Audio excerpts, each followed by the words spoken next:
What's up? It's Ben from WODprep, and we are here today with a super special guest, Dr. Nick. How do you pronounce your last name? My boy say. You can just call me Dr. Nick. Dr. Nick. So we met a couple months ago now at this point and got to do some training sessions together at the gym that you go to locally here in Denver.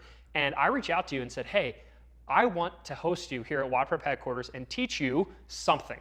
So we did a little bit of brainstorming. We have some other videos that I think we're going to collaborate on. But in this video, we are going to help Dr. Nick learn how to expand his handstand walking. From what I understand, he does need a little bit of help with his handstand walks, at least making them more efficient or more effective. And that is what we are going to do in this video.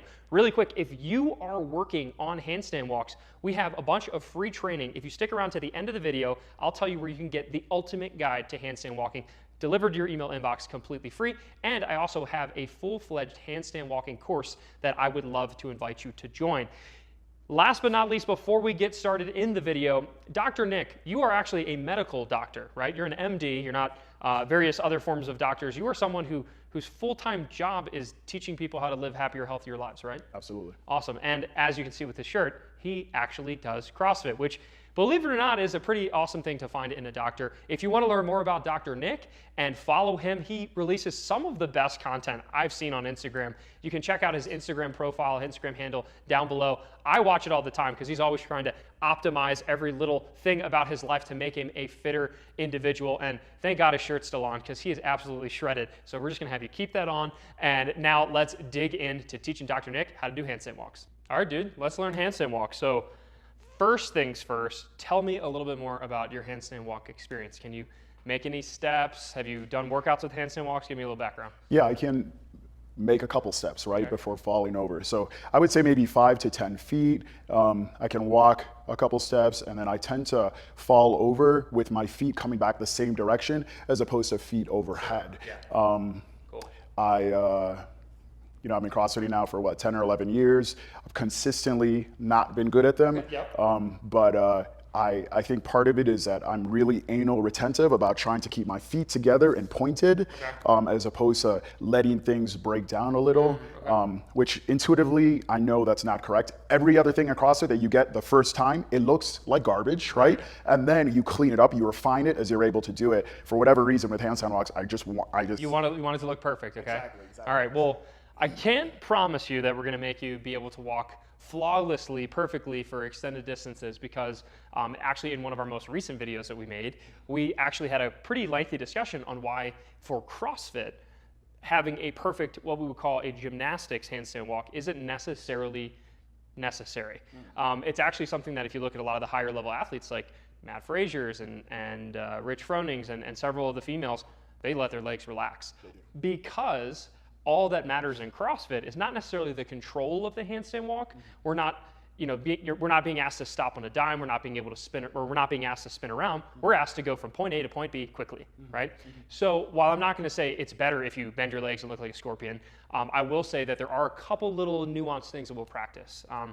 So to start things off, I love to do like before and afters. If you could like hop over here, I'll move. This is my piece. The one piece of equipment I think I'm going to need in this video is a PVC pipe and a wall, but let's see what you got so far. So just give me a couple demos of a handstand walks heading this way. No pressure. Alrighty.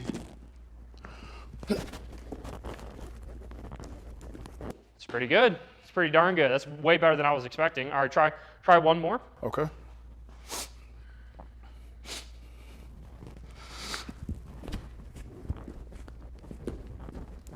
Very nice, relax. There you go. And you didn't kick the wall. You didn't break anything. That's very good. Okay, so a couple quick things that I'm seeing with his handstand walk is when he starts out, he's taking what I call really big steps. It's very simple. You guys probably understand what that means. But basically when you're kicking up, let me actually try to do some demoing here as well.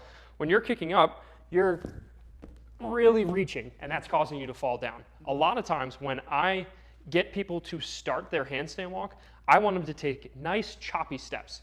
It's similar to a sprinter. Like if I'm trying to run, a lot of times you're not starting with the longest stride, right? You start with a choppier stride, and then eventually you can kind of extend it once you are in your full stride. So what I want you to try here, we're going to do a couple drills where we're practicing just freestanding. But what I want you to do here, I like how you were clearly taught by a gymnast, or you're trying to do the gymnast way of like keeping everything stacked. hinging forward. But what I want you to do is to take really small steps to start and see if you can prevent the urge of reaching forward and instead just let gravity pull you and just take nice choppy steps. Similar to like a baby, right? When you see a baby walk for the first time, they're not like taking big steps or taking nice small steps. That's what I would like you to try. So let's hop out here a little bit. And what I'm gonna do, my favorite drill, I think we're gonna implement this right away. My favorite drill for handstand walks is a spotter handstand walk. Similar to muscle ups, it's one of the best things that you can do is just give someone a little bit of help when they're practicing their handstand walks with a PVC pipe. So he's gonna kick up. I'm gonna be here for you to balance. So you're gonna kick up onto me. And then I'm just gonna start walking, and I want you to practice that really small, choppy step. Got it. Okay. With my feet leaning against that. With your feet leaning against that. And I might leave you, right? But gravity's gonna pull you forward, but I will not let you fall over. Okay. Try not to kick you in the face. You're good. This is why my arms are extended. There you go. I'm here. Nice, small, choppy steps. There you go. Very nice. And relax. Very good. How did that feel? More stable, but frightening, just because I've never done it that way before. Yeah, so what I noticed is like, it seemed to me like, you know, you found your balance very nicely. It helped that I was there. But you took a few of those steps, and then you kind of got into your stride. And we moved a decent length, so I kind of want to try it again. And then the only thing I'm going to say is that this time, I might be a little bit less supportive. Like, I'm not going to catch you. I'm going to maybe start moving back a little bit quicker, but just know that I'm there. You will not fall this way. Okay? Because one of the main things that we're looking for in an athlete, especially when they're first learning their handstand walks, is a lot of people, and I think you were mentioning you do this too, a lot of people will kick up and they go like, and they're just not quite comfortable to actually let gravity pull their legs forward. So they'll kick up and then they're here. And you did a pretty good job of getting all the way up, but even when you fail, you probably fail back here. Well, it's because I'm fresh right now, right? If you ask me in a workout to do this, I will have a whole lot of kick-ups and fails. And it's literally what you said. You don't want to over-dedicate yourself and then have your feet go over your head. Yep. Cool. And we're going to work on something next to help you with that. But for now, let's just practice this concept of like kicking up, find your balance slightly by taking small, choppy steps, and then kind of get into your groove. And we're going to see if we can basically go all the way back to the wall. Okay, because that would be a really good progress. So I'm here for you. You're not going to fall forward. I'm here. Nice choppy steps. Come to me. Come to me. There you go. I'm here. Come to me. Yes. Excellent. Come to me. And done. Excellent. Nice. Did you feel how like there were multiple times? I know all the blood's in your head right now. But there were multiple times where you reached that balance point. There were multiple times where he got all the way up, he basically stopped. And my guess is that in a Metcon, when you're fatigued, when you reach that stopping point and gravity wants to pull you back this way, you might not have the confidence to kind of kick your legs forward and let gravity pull you forward. Is that accurate? That's kind of why you fall? Yeah. And you can actually see how he kicks up, he takes a few steps, finds his balance point, and I'm just telling him, come closer, come to me, come to me. So this is a great drill for athletes and coaches alike. And athletes can do it with each other as long as their spotter knows to hold the PVC pipe out with locked arms. Don't hold it here, else you're going to get kicked in the face. But you'll notice that I was there verbally and tactilely cueing him to come. I was like, come towards me, I'm here for you. Because even though he had that fear, that like nervousness of like, I don't want to fall, me telling him that I'm there for you helped you hopefully take a few more steps. But this second time, as opposed to the first time, you actually pulled it back. I didn't feel the contact between the PVC pipe and my feet, which freaked me out a little bit. But you saying that you're there and me knowing that the PVC pipe is still there. It just isn't in contact with my legs. That helped. Big time. So, I mean, that's a great point. When you're starting with athletes, obviously, Dr. Nick is very good at learning things quickly. But when you're starting with some athletes, it might be really valuable to make sure that you keep contact on their leg as they're coming towards you and as they get more comfortable. And then eventually we level it up and you try not to make any contact. You're only there as a safety net. So how are you feeling right now? That last one I could tell you got a little bit of a head rush. I don't think you breathe the entire time. Wipe off the forehead, I'll be fine. Based on what I've seen, his handstand walks are a lot better than even I was expecting. In Metcons or after Metcons, one thing that I would assign to you if I was coaching you is PVC drill work, where you and your coach or you and your friend literally work in 15 to 25 foot segments of PVC spotting. If if I was his coach, I would have him flirt with that line just a little bit more. So this is a great tool. Literally the only thing that you need is this PVC pipe and someone who's communicative. So given what we were talking about initially, is good form detrimental? Should I bend my feet more? And if I should, how do I don't even know how to start doing that. Great question. What's funny is you actually, hopefully everyone watching could see this on video, you actually did it naturally. So when you got to that balance point, and I could tell you were like thinking of two different choices, fall down or fall forward and keep walking. What you did naturally was this. You were here and you kind of just kicked your foot forward, right? And when you're here and you bend your knees just a little bit, it kind of just gave you that little bit of pull so that you could keep going. So there I was trying to show, I didn't do a very good job, but I was trying to show like when you reach that balance point where you're perfectly balanced and you're almost stuck, sometimes all you need to do is give yourself a little bit of a kick. And that's why you'll see a lot of CrossFit Games level athletes preemptively kick their legs. Like they almost kip through the handstand walk. So there's some people who do the big scorpion, which I don't necessarily recommend. It kind of puts a lot of pressure on your back, depending on how you feel. For me, I like to do sort of like a step-by-step. It's as if I'm running, right? When you're running, you're not just using your legs, you're using your arms too. Well, here we're walking on our hands. I'm using my legs as a balancer, just like my arms do when I'm sprinting or running, to help me pull forward. So it kind of looks like this. I can't go slow, I go fast. But I'm trying to show you just that little bit of a kick. I'll go back the other way. Almost like a flutter. Yeah, it's almost like a flutter, and what it does is it helps pull your arms forward. But naturally, I like to go a lot faster. But I'm trying to show you, but kind of that 1-2, 1-2, when you're pulling your feet forward, it kind of gives you just that little bit of extra momentum, extra body sway. You don't have to bend at the knees as much as I do. You can keep them straight, but from a performance perspective, having your feet just slightly in front of your center of gravity does help you move forward with less effort.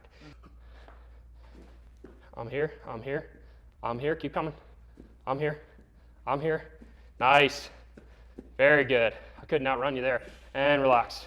Yeah, see, the problem is I'm trying to keep my steps short, like you told me, but I'm noticing that I'll default into bigger steps, which will then keep me more off balance as opposed to choppier. Sure, and that's something that I'd say it'd be really good to play with as you practice more and more, because again, like let me just show you. I'll just do a couple reps now that I'm a little warmed up, which I didn't do any of.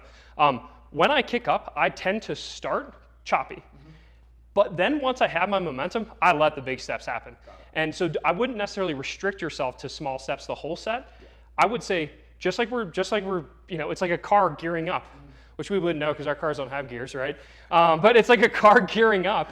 We slowly but surely make those strides bigger. Okay, so here's an example of me hopefully doing a clean handstand walk. But I start off small and then it's big steps a lot of times. And then when I get tired is when I actually start like kicking my feet. So like let's say middle of the Metcon, I'm smoked, I'm tired. I will relax my feet a little bit, and that opposing kick, while not pretty, does help you move forward. And then you don't have to focus on like, I gotta squeeze my glutes, I gotta keep my core tight, I have to be perfect. I see like when you kick up, you like and tense up. That's fine if you want to look like a pencil, and that's a very effective and efficient way to look like a beautiful gymnastics handstand walk. But a lot of times in Metcons, it's not what we're looking for. We want to relax. I've noticed anytime, whether in my gym or the games or otherwise, that people are doing let's say a 50-foot handstand walk for time, they kick their feet. It gives them more speed, Absolutely. you know? Yeah, Absolutely. Yeah. Again, like try running. Try running without using your arms. So try running like this, right? When I actually use my arms and run, it helps me move forward. And again, when you watch, other than like true gymnasts, like Julie Fouché is a good example. She's perfectly vertical and can walk on her hands for days, okay? That's great. But lots of people who are winning CrossFit Games, winning CrossFit competitions, even winning workouts with handstand walks, they allow their lower body to relax a little bit, have a little bit of a kick.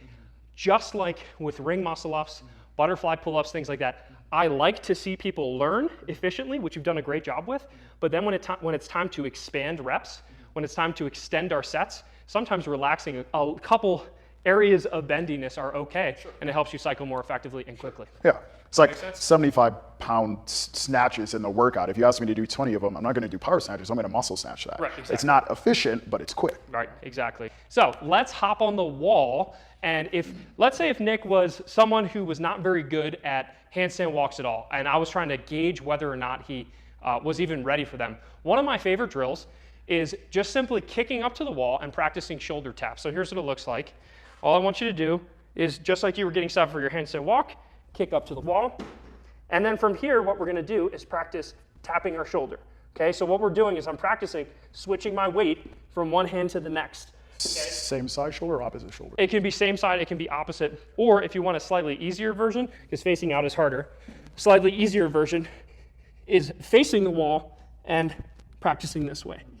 Okay, so this one's a lot easier. Doing it with your head facing out is very difficult, as you can see. But what we're practicing here is having both hands on the ground, learning to shift weight from one hand to the next. So rather than kicking up and having both of my hands locked into the ground and then be like, what do I do with them? They're cemented in concrete.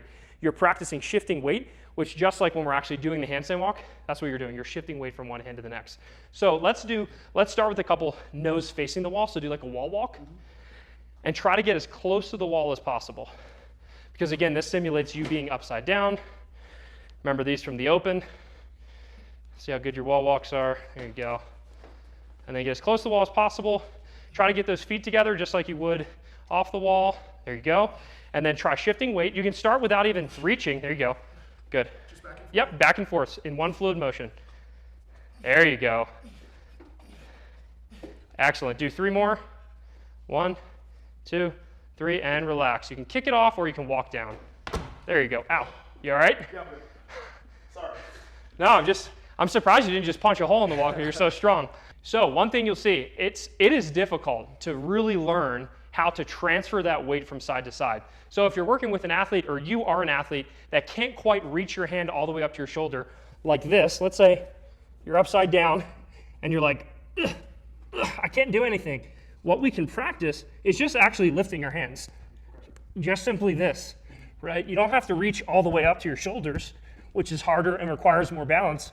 But if you just practice lifting your hands, this translates very much to that handstand walk. It's like your hips kind of moving a little bit, your body's moving a little bit, and it's right, left, right, left.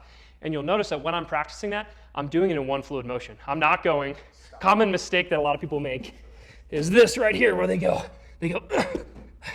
yeah, you're not going to do that when you're upside down walking. It's going to be one fluid motion.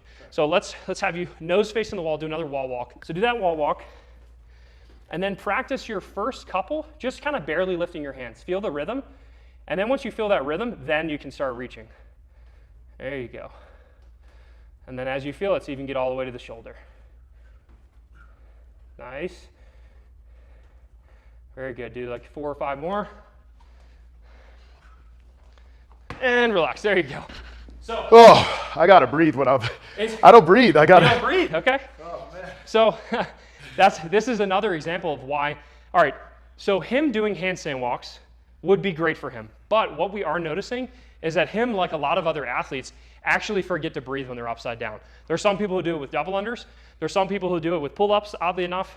And there's a lot of people who do it when they're upside down handstand walking. They actually don't breathe at all because they're so tense, scared, it just confuses the body, right? So if walking in your hands is too crazy for you to actually practice breathing, what I would have you do is probably before your sets is to actually practice this, practice breathing and relaxing a little bit. See if you can get those feet pinched together a little bit more and just breathe.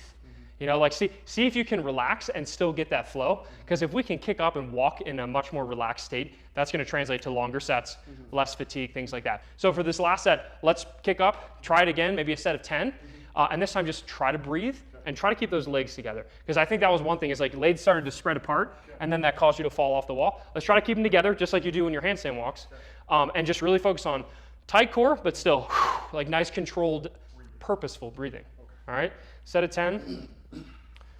And then we might do one more handstand walk and wrap this sucker up. But I love seeing these different aspects for you. And I'll show you one more drill that you can practice actually after you do a set of 10 here. There you go. Remember to breathe, get those feet together. And you can start, yep, by just lifting and then tap if you feel comfortable. 1, 2, 3, 4, 5. Keep those legs tight. 6, 7, 8. Nice. 9, 10, and dismount. Walk away or kick away. There you go. Good. Good stuff. Woo. Yeah, I breathe. I was trying to breathe every sway. Good. Good. Yeah. Finding that rhythm, to be honest, it depends on the workout when I actually breathe when I'm upside down, but it is something that in opens in the past, I literally wrote on the ground in chalk, right where I do my kick up for the handstand walk, breathe, because it's something that's really easy to forget.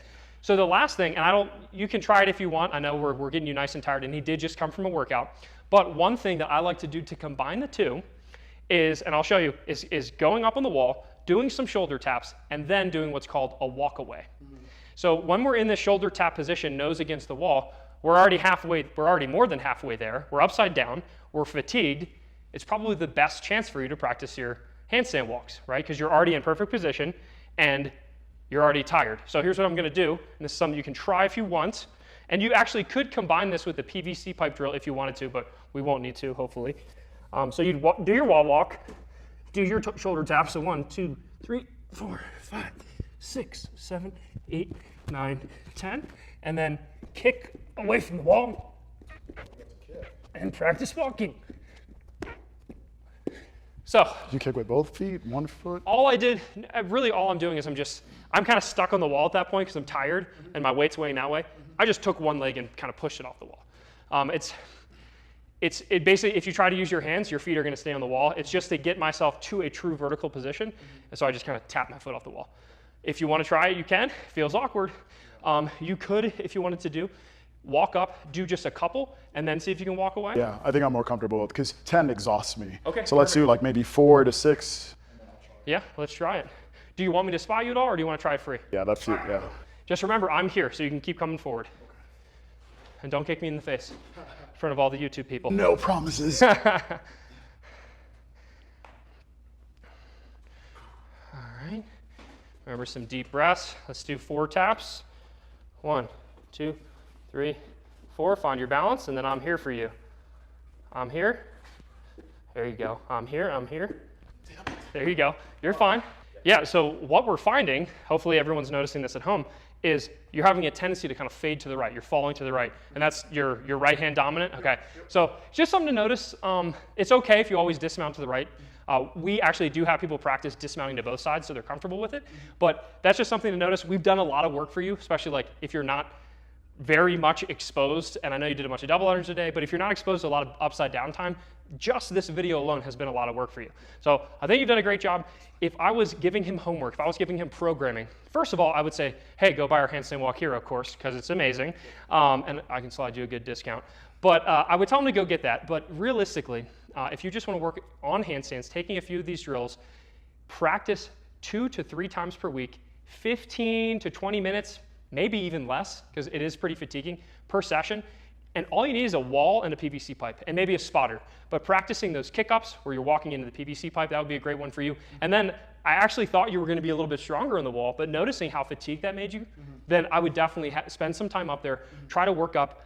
It's also a great pre-workout warm-up for your shoulders. If you want to kick up, practice doing, 15 to 20 shoulder taps when you're fresh. Working up to that. And then work up to it. And then once you feel more comfortable, you can start practicing some walkaways. Cool. For me personally, I like to do walkaways without a spotter once you get more comfortable with it. And in the meantime, just like we did here, you can have that spotter. But what's so cool is like you only made it from, you only made it like 5 or 6 feet because we pre-fatigued those shoulders. So it's just really interesting. Ideally, what we'd like is for you to be able to walk, 15, 20 feet off of that after pre-fatiguing the shoulders. Awesome work, man. It's because you told me to do 4 taps and I did 6. You did 6. If you had done 4, you would have been able to walk across the gym, right? Sure, for sure. Awesome, man.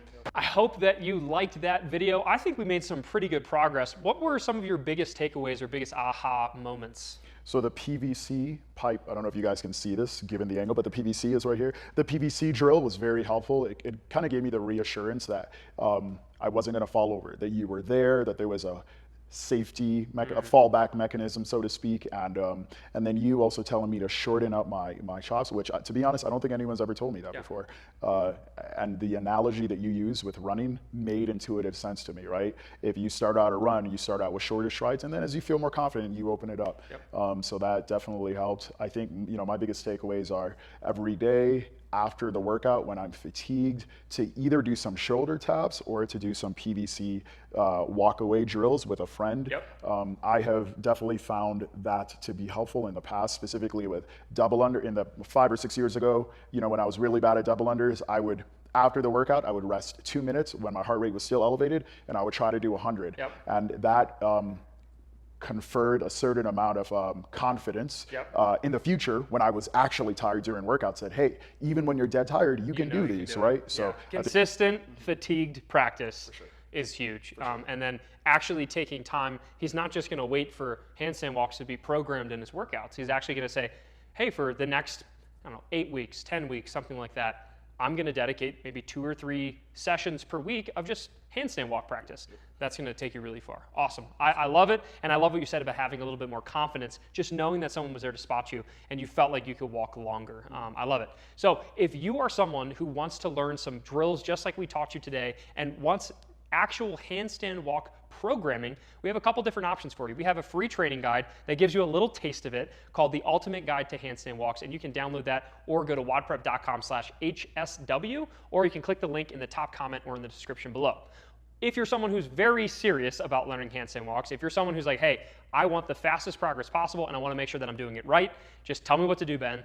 We have something called Handstand Walk Hero. It is our premier flagship handstand walking course. We guarantee it's going to help you walk on your hands in 8 weeks or less, and you can find that link below. Or if you want the entire library of WODprep courses, including handstand push-ups and ring muscle-ups, bar muscle-ups, butterfly pull-ups, all of the movements, you can join WODprep Academy for just a little bit more. It's an annual membership that gives you access to everything WODprep has. So I hope that you like this video, and I will see you in the next one.